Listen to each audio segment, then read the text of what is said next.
Golden shopping की पड़ताल में, जहां हम बात कर रहे हैं सोने और चांदी और डायमंड को लेकर कि शॉपिंग में आपको क्या एहतियात बरतनी है, किस तरह से आप खरीदारी करें, क्या देखें क्या नहीं, किससे बचें और आपको भाव को लेकर किस तरह से पता करना चाहिए और क्या आगे को लेकर क्या आउटलुक है, तमाम मुद्दों पर बात करेंगे। आज मैं मुंबई के दादर इलाके में हूं, वामन हरी पेठे ज्वेलर्स के स्टोर में। उनसे सबसे पहले जानते हैं कि गोल्ड अगर कोई खरीदने जा रहा है तो उन्हें क्या देखना चाहिए। हमारे साथ नील पेठे हैं वामन हरी पेठे से। नील, सबसे पहले गोल्ड अगर कोई खरीदने जाए तो उन्हें क्या देखना चाहिए? पहले अगर गोल्ड खरीदने जाएंगे आप, तो आपको देखना चाहिए कि गोल्ड क्या कैरेट का है और आपको वही कैरेट का भाव आपको लग रहा है कि नहीं। मतलब जो आप चीज़ खरीद रहे हैं तो 22 कैरेट। आम आदमी को भाव का क्या पता होगा? आम आदमी को भाव का पता ना नहीं होता है, इसलिए हम लोग ने अभी ऐसा बोर्ड डिस्प्ले किया हुआ है कौन से रेट का क्या, कौन से कैरेट का क्या रेट है, तो सबको समझ में आ जाए कि 23 कैरेट का रेट अलग होता है, 22 का अलग होता है, 18 का अलग होता है, 24 का अलग होता है। चलिए, आप तो बड़े ब्रांड है, देश के बड़े ज्वेलर्स में आते हैं, आपके भाव तो रिलायबल हो सकते हैं। छोटे शहरों के जो ज्वेलर होंगे, ये क्योंकि आप वहाँ रिप्रेजेंट कर रहे हैं एक बड़े ज्वेलर के तौर पर, तो उन लोगों को क्या सलाह देंगे? छोटे ज्वेलर के भाव पर वो भरोसा करें उस स्टोर पे? अगर वो भाव प्रॉपरली उनको बता रहे हैं, ऐसा कुछ बोर्ड पे डिस्प्ले किया हुआ है, तो भरोसा कर सकते हैं।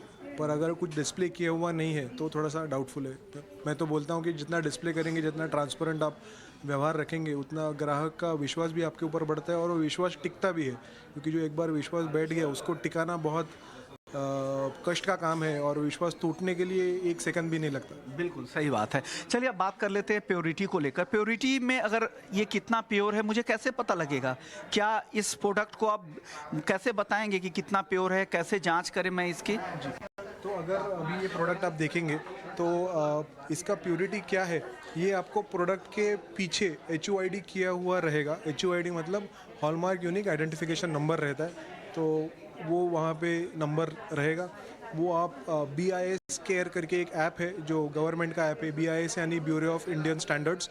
तो वहाँ पे वो HUID का जो 6 डिजिट नंबर है, अल्फ़ा न्यूमेरिक कोड है, वो अगर आप डालेंगे तो आपको ये इसके डिटेल्स आपको पता चल जाएंगे ऐप के थ्रू।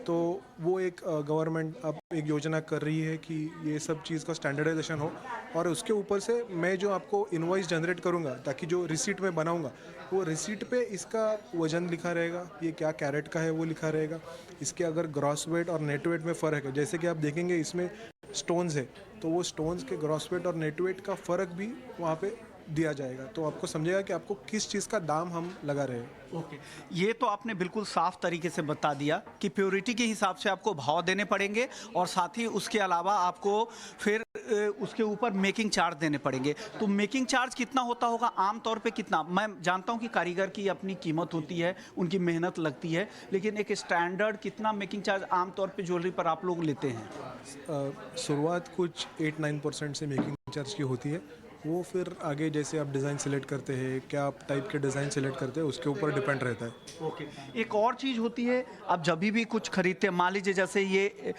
माला माला की तरह है या जो भी प्रोडक्ट है यहाँ पर, तो इसमें बहुत सारे मोती भी लगे हैं, वो तो पूरे गोल्ड होंगे नहीं। फिर आम आदमी कैसे पहचानेगा कि इस वजन में कौन सा गोल्ड है, कौन मोती का वजन है? क्या अलग अलग वजन होंगे सब चीज़ों के? इसके लिए मैंने बोला जो आपको कि ग्रॉस वेट और नेट वेट में फ़र्क रहता है। ग्रॉस वेट मतलब पूरे माला का वजन रहता है, उसमें गोल्ड का वजन भी रहता है और मोती का वजन भी रहता है, और नेट वेट में रहता है वो सिर्फ गोल्ड का वजन रहता है। तो जब मैं आपको चार्ज करूँगा गोल्ड के लिए, तो मैं नेट वेट पे आपको चार्ज करूँगा, ग्रॉस वेट पे नहीं चार्ज करूँगा, और मोती का जो प्राइस रहेगा वो अलग से आपको चार्ज किया जाएगा स्टोन करके। ओके, तो स्टोन के जो प्राइसेस, रत्न के जो प्राइसेस होंगे, वो कैसे पता लगेगा आम लोगों को कि इसके प्राइस क्या होने चाहिए? गोल्ड के तो प्राइस आपने लगा रखे हैं, या नेशनल बहुत सारे ऐसे बोर्ड है जहाँ पर जाके आप ऑनलाइन भी चेक कर सकते हैं, लेकिन इस रत्नों के, इन मोतियों के प्राइस कैसे पता लगेगा लोगों को?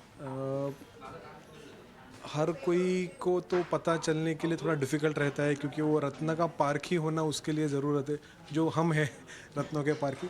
हर कोई जैसे आप बोलेंगे कॉमन मैन को, आम आदमी को पता चलने के लिए थोड़ा डिफ़िकल्ट रहता है, तो फिर भी हम वो जो रत्न रहता है उसका जो कॉस्टिंग आता है वो हम बिल में मेंशन करके देते हैं कि इसका इतना कीमत में ये मिला है। इससे और ज़्यादा हम उसको कुछ क्वालिटी क्या है उसकी वो बता सकते हैं, और अगर उनको कोई उससे सवाल हो कि ये कहाँ से बना है, क्या है, जैसे रतन है वो ब्लड डायमंड्स वगैरह वो चीज़ से नहीं बना है ना, वो उसका सब हम ख्याल रखते हैं। ओके।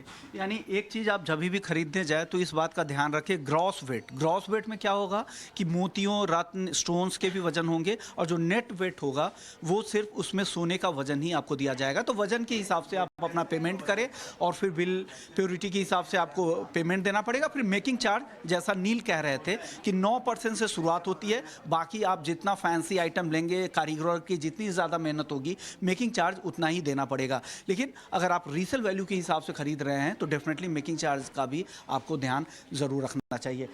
अब त्योहारी मौसम है, नवरात्र दिवाली के आसपास में जब लोग मूर्ति भी काफ़ी खरीदते हैं सोने की, सोने के सिक्के खरीदते हैं, बार खरीदते हैं, तो वहाँ पर मेकिंग चार्ज क्या लगता है? आमतौर पे अगर कोई सिक्का खरीद रहा है, बार खरीद रहा है, वो तो प्योर 24 कैरेट वाला होता है, तो उसमें कितना मेकिंग चार्ज देना होता है? जैसे आप देखेंगे कि अगर सोने का सिक्का लेने की चीज़ है तो वो आधा ग्राम से हमारे यहाँ चालू होता है, तो उसको 100 रुपया 200 रुपया जैसे उसका डिनोमिनेशन बढ़ता जाता है वैसे उसका नॉमिनल मेकिंग चार्ज रहता है, वो आपको देना पड़ता है, और 3% जीएसटी उसके ऊपर। ओके। और मूर्तियों के ऊपर किस कैरेट की मूर्ति आमतौर पे होती है और उसके लिए मेकिंग चार्ज क्या होता है? मूर्ति तो अभी सोने की जैसी मेक टू ऑर्डर रहती है यूजुअली कि आपको क्या कैरेटेज में चाहिए, आपको कितने ग्राम की चाहिए, कितने हाइट की चाहिए, उसके ऊपर रहता है। तो उसका भी 18 कैरेट में भी बनती है, 22 में भी बनती है, 23 में भी बनती है, और उसका मेकिंग चार्जेस वैसे ही वापस जितनी कारीगरी है उसमें, जितना फैंसी आर्ट वर्क किया हुआ है उस पर रत्न जड़े हुए हैं कि नहीं जड़े हुए हैं, उस पर उसका मेकिंग चार्ज डिसाइड होगा। ओके। आमतौर पे अगर कोई ज्वेलरी खरीदता है तो किस कैरेट में खरीदे? 18 और 24 और 22, इन तीनों के अलावा भी क्या बनता है 24 कैरेट में? हालांकि आमतौर पे बहुत कम ज्वेलरी बनते हैं क्योंकि मिक्सिंग ज़रूरी है, तो और क्या 18 कैरेट से नीचे की भी ज्वेलरी बनती है या आप लोग नहीं बनाते? आप बड़े ज्वेलर हैं लेकिन छोटे ज्वेलर बनाते होंगे 14 कैरेट की या 12 कैरेट की, इस पर कुछ सफाई देंगे आप? 14 कैरेट की ज्वेलरी गवर्नमेंट से परमिसेबल है, 14 कैरेट में आप बना सकते हैं, 14 में बना सकते हैं, 18 में बना सकते हैं, 22 और 23 में भी बना सकते हैं आप। उसके नीचे तो हॉलमार्क होता नहीं है 14 के नीचे, तो 14 तक आप बना सकते हैं और वो गवर्नमेंट अप्रूव्ड भी है। 14 के नीचे अगर रहेगी कुछ तो आप नहीं खरीद सकते और आप कोई बेच भी नहीं सकता उसको। ओके। कैरेट के बारे में बता दूं कि 24 कैरेट यानी 999 यानी 99.9% उसमें शुद्ध सोना होगा, जबकि अगर 22 कैरेट है तो 91.6% उसमें सोना होगा, बाकी मेटल्स सिल्वर या कॉपर की मिक्सिंग होगी। अगर उसमें 18 कैरेट की है तो 75% सोना और 25% बाकी मिक्सिंग होगी, और वहीं अगर 14 कैरेट होगी तो 56% 58.5% वहाँ पर सोना होगा और बाकी दूसरे मेटल्स मिक्स होंगे। तो कैरेट के हिसाब से ये ध्यान रखिएगा कि आपको क्या भाव देना है। मेकिंग का ऊपर से मार्कअप होगा, वो आप अलग अलग ज्वेलर्स के हिसाब से तय करते हैं। डायमंड भी तेज़ी से पॉपुलर हो रहा है छोटे शहरों में, अब लैब डायमंड भी आ गया है, साथ ही ये नेचुरल डायमंड तो है ही, हालांकि आप लैब डायमंड में डील नहीं करते हैं, लेकिन अगर नेचुरल डायमंड के प्राइसिंग कैसे तय होते हैं? अगर कोई लेना चाह रहे हैं तो क्या किस तरह के प्राइस, कहाँ पे जाके देखें वो डायमंड के प्राइस की आप सही भाव ले रहे हैं उनसे कि नहीं? जैसे आप देखेंगे कि मार्केट में हमारे यहाँ पे बांद्रा में मार्केट है डायमंड का, जहाँ पे डायमंड की होलसेलिंग होती है, तो यूजुअली ले मैन वहाँ पे नहीं जा सकता क्योंकि वहाँ पे जाने के लिए आपको पहचान चाहिए या फिर आपको जिससे मिलना है उसका कुछ पास वगैरह, वो काफ़ी स्ट्रिक्ट चीज़ें होती है। तो डायमंड की प्राइसिंग काफ़ी वहाँ पे फेयर होती है।